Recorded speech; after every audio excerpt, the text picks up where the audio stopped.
सर्वज्ञ श्री चक्रधर भगवान की जय। परब्रह्म परमेश्वर साधनदाता सर्वज्ञ श्री चक्रधर स्वामी पंचकृष्णांना हृदयी स्मरून श्री गुरुचरणी विनत कंदर होऊन सर्व श्रोत्यांना सविनय साष्टांग दंडवत प्रणाम। गृहस्थ धर्मीयांनी काही विशेष महत्वाच्या बाबी उपदेश घेण्यास लागणारी योग्यता। मानवा पंथ हा ईश्वर भक्ती मार्ग आहे। या श्रेष्ठ भक्ती मार्गात प्रवेश करण्यासाठी मनुष्याला काही मानवी सद्गुणांचा अवलंब व आसुरी विचारांचा सर्वप्रथम त्याग करणे आवश्यक आहे। आसुरी प्रवृत्तीमध्ये प्रामुख्याने सप्तव्यसन मोडतात। त्याचा आपल्या जीवनातून सर्वस्वी परित्याग केल्यानंतर ईश्वराच्या धर्म प्रवेशास उपदेश घेण्यास योग्य ठरतो। उपदेशी ईश्वर भक्तांचा विशेष आचार म्हणजे दिनचर्या कमीत कमी 1 प्रहर म्हणजे 3 तास ईश्वरार्पण करावे।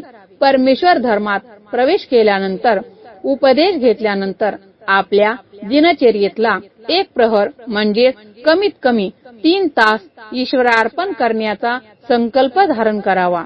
त्या 1 प्रहरामध्ये परमेश्वराचे भजन, पूजन, वंदन, स्तवन, स्मरण, लीळा पठण व सूत्रपाठ पारायण आदी विधी आचरण करावे। 24 तासातील 3 तास परमेश्वर ईश्वर चरणासाठी काढावे। सहज शक्य आहे, केल्याने होत आहे रे, आधी केलेच पाहिजे। प्रत्येक प्रापंचिक कर्म श्रीकृष्णार्पण करावे। ईश्वर भक्तीचे जे अधिकारी जीव आहेत त्यांनी प्रापंचिक कर्म करीत असताना सर्व कर्मे कृष्णार्पण करीत कर्तव्य पूर्ती करावी व परमेश्वराची अनन्य भक्ती करावी। कारण जीवाचा व ईश्वराचा संबंध हा अनादीचा आहे। प्रस्तुत नाते गोते हे सर्व कर्मधर्मामुळे ऋणानुबंधांनी प्राप्त झालेले आहेत। प्रत्येक कर्म श्रीकृष्णार्पण केल्याने कर्मबंधन लागणार नाहीत व कर्मभोग भोगावे लागणार नाहीत व ईश्वर भक्ती रूपी मोक्ष मार्ग सुकर सहज व सुलभ होईल। दिवसाची सुरुवात ईश्वर स्मरणाने करावी। रोज सकाळी 3 ते 6 दरम्यान उठावे। शुचिर्भूत होऊन स्वच्छ आसनावर सुखासनात बसून एकाग्र चित्ताने 5ही अवताराच्या नामाची 1 गाठी व तदनंतर फक्त 5व्या नामाच्या 5 गाठ्या अशा प्रकारे 10 गाठ्या सकाळी अरुणोदयापूर्वी कराव्यात। नंतर प्रातःकाळीची देवपूजा करावी। नित्य नियमाने रोज प्रातःकाळीची देवपूजा करावी। देवपूजेच्या आसनासनावरील विशेषावर असलेले मुख वस्त्र सारून प्रातःकाळची आरती म्हणून देवपूजेला उठवावे। तदनंतर गाळून घेतलेल्या पाण्याने हात स्वच्छ धुवून ते वस्त्राने हात कोरडे करावेत व खाली बसून विधीपूर्वक देवपूजा वंदन करावी। विशेष वंदन करताना विशेषास उलटे पालटे करू नये, त्यामुळे अवहेलनात्मक दोष लागतो व नकळत अविधीचा संचार होतो। अशा प्रकारे शांत मनाने आदरयुक्त अंतकरणाने व प्रसन्न चित्ताने देवपूजा करावी। नंतर चंदनातील व सुगंधी पुष्प अर्पण करावे।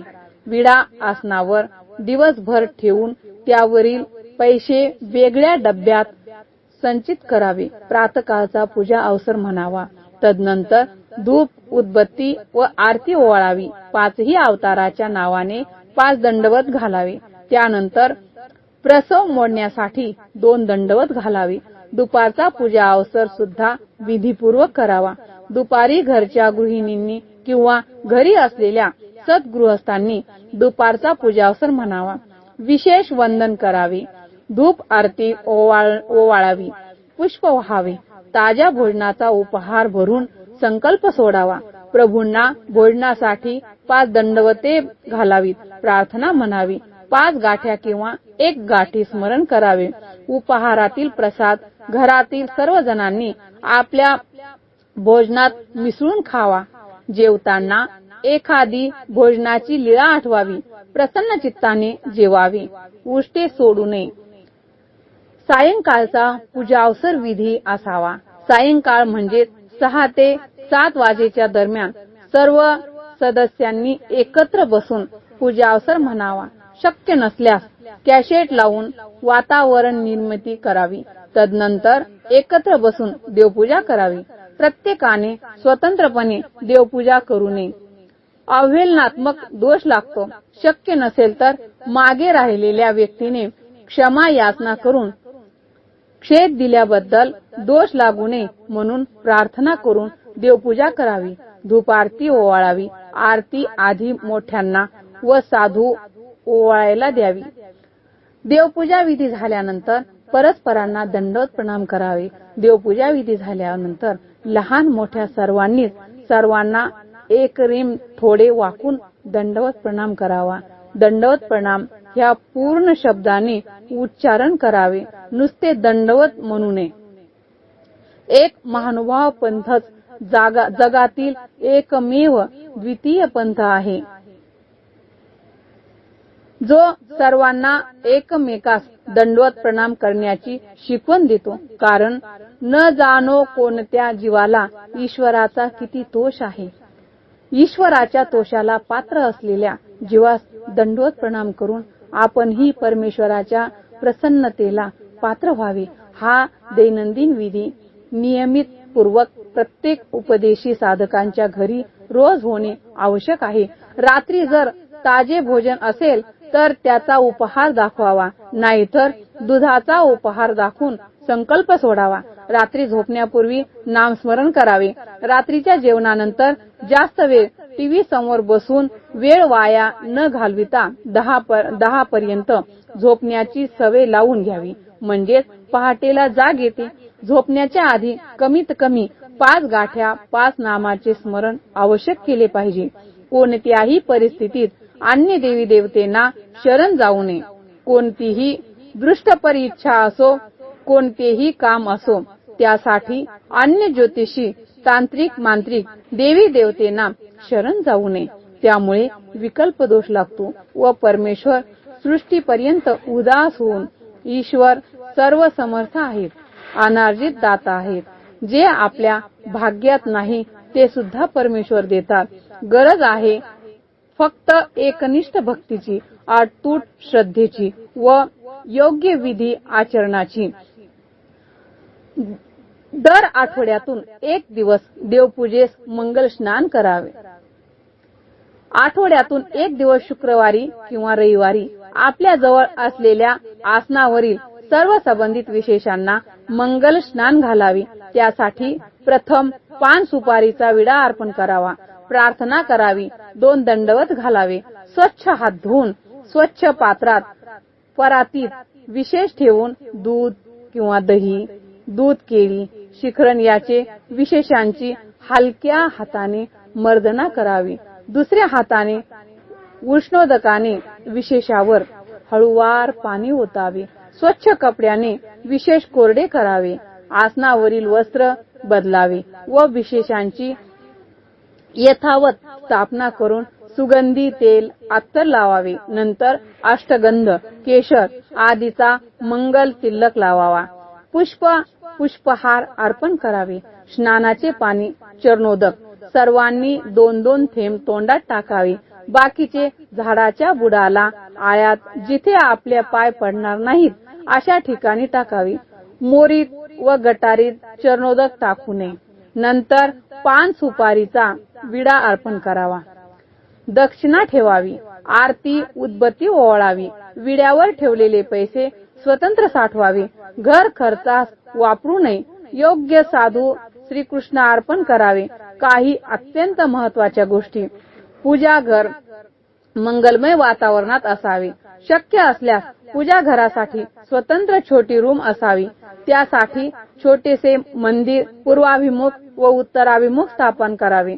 मंदिरास कमीत कमी 3 पायऱ्या असाव्यात. पूजागृहात सर्व दैनंदिन विधी, पूजा, आरती, स्मरण, उपहार, पारायण करावे. अनावश्यक गोष्टी टाळून पूजागृहाचे पावित्र्य राखावे.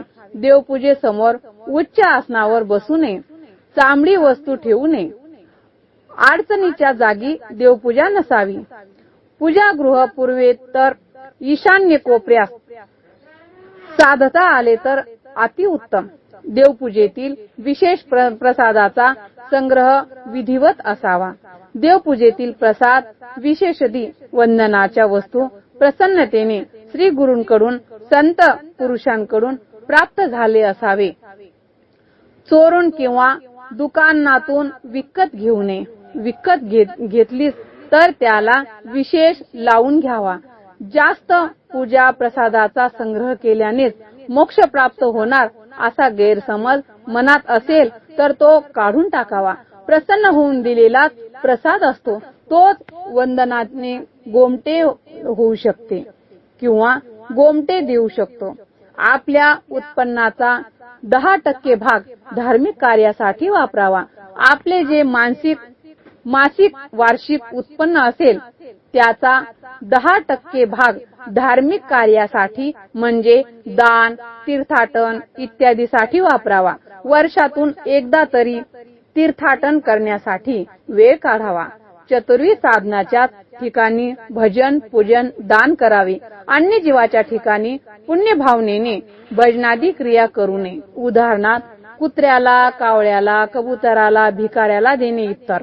अन्य भजनामुळे ईश्वर भक्ती मार्गावर पतन होऊन देवता भक्तीची चाल सुरू होते. घरातील मुला मुलींवर परधर्माचे संस्कार टाळावे. धर्माचरणाने नियम आपण स्वतः काटेकोरपणे पाळावे व मुलांकडून पाळून घ्यावे. मुलांना संस्कारित करून दृढ करावे. त्यांचा शंका निरसन कराव्या. मुलगा असो वा मुलगी 12 वर्षानंतर त्यांना उपदेश देऊन टाकावा. मुलीचे पुढे कसे होईल या विचाराने मुलीला परावृत्त ठेवू नये. परमेश्वरावर दृढ श्रद्धा ठेवावी. त्या जीवाचे नुकसान टाळावे. व्रत, वैकल्य, उपवास इत्यादी क्रिया परमेश्वर साधकाने करू नये. शरीराच्या अवयवांना विश्रांती म्हणून उपवास करावा पण व्रत म्हणून उपवास करू नये. लग्न, गृहप्रवेश, वास्तुशांती, भूमिपूजन इत्यादी कार्यक्रम साधू संतांकरवी संपन्न करावे. विकल्प टाळावा. व्यावसायिक जीवनात हिंसा कमीत कमी करावी. उठता, बसता, खाता, पिता, चालता, बोलता इतर व्यवहारात करताना हिंसा कमीत कमी होईल याची दक्षता घ्यावी. उंदीर, झुरळे, मुंग्या, पाली, साप इतर मारण्यासाठी विषारी द्रव्य, औषधी वापरू नयेत. पर्यायी निर्हिंसक उपाय करावा. व्यावसायिक कामात न टाळता आल्यास प्रायश्चित करून घ्यावे. आपल्या जीवनात सेवा भाव असावा. सेवा दास्यामुळे अंगी नम्रता प्राप्त होते. स्वयं दास्य करावे म्हणजे इतरांकडून सेवा करून घेऊ नये. परमार्गात आश्रमात साधू संतांची स्थान, प्रसाद, भिक्षू वासनिकांची सेवा तसेच दास्य करावे. घरातील वडीलधारी मंडळींची सेवा करावी. सेवा दास्याचे सर्व दुःखांचा नाश होतो. आपण ज्या वेळेस बाहेरून घरी येतो त्यावेळेस हात पाय धुवून एक विशेष वंदन करून पाणी, चहा किंवा जेवण इत्यादी घ्यावे. घराबाहेर पडताना सुद्धा देवपूजेवर डोके ठेवूनच वंदन करूनच निघावे. हे सर्व नियम आपण पाळले तर ते आपल्या भल्यासाठी असतात आणि हे पाळणे एवढे काही अवघड नाहीये. सहज आपल्याच्याने होऊ शकतात. दैनंदिन जीवनामध्ये आपण जेवढे पाप करतो तेवढे पाप धुण्यासाठी हे एवढा विधी काहीच नाहीये त्यासमोर. हे फक्त स्वतःच्या आत्मकल्याणासाठी करायचे असते. दंडवत प्रणाम. जय श्री चक्रधर.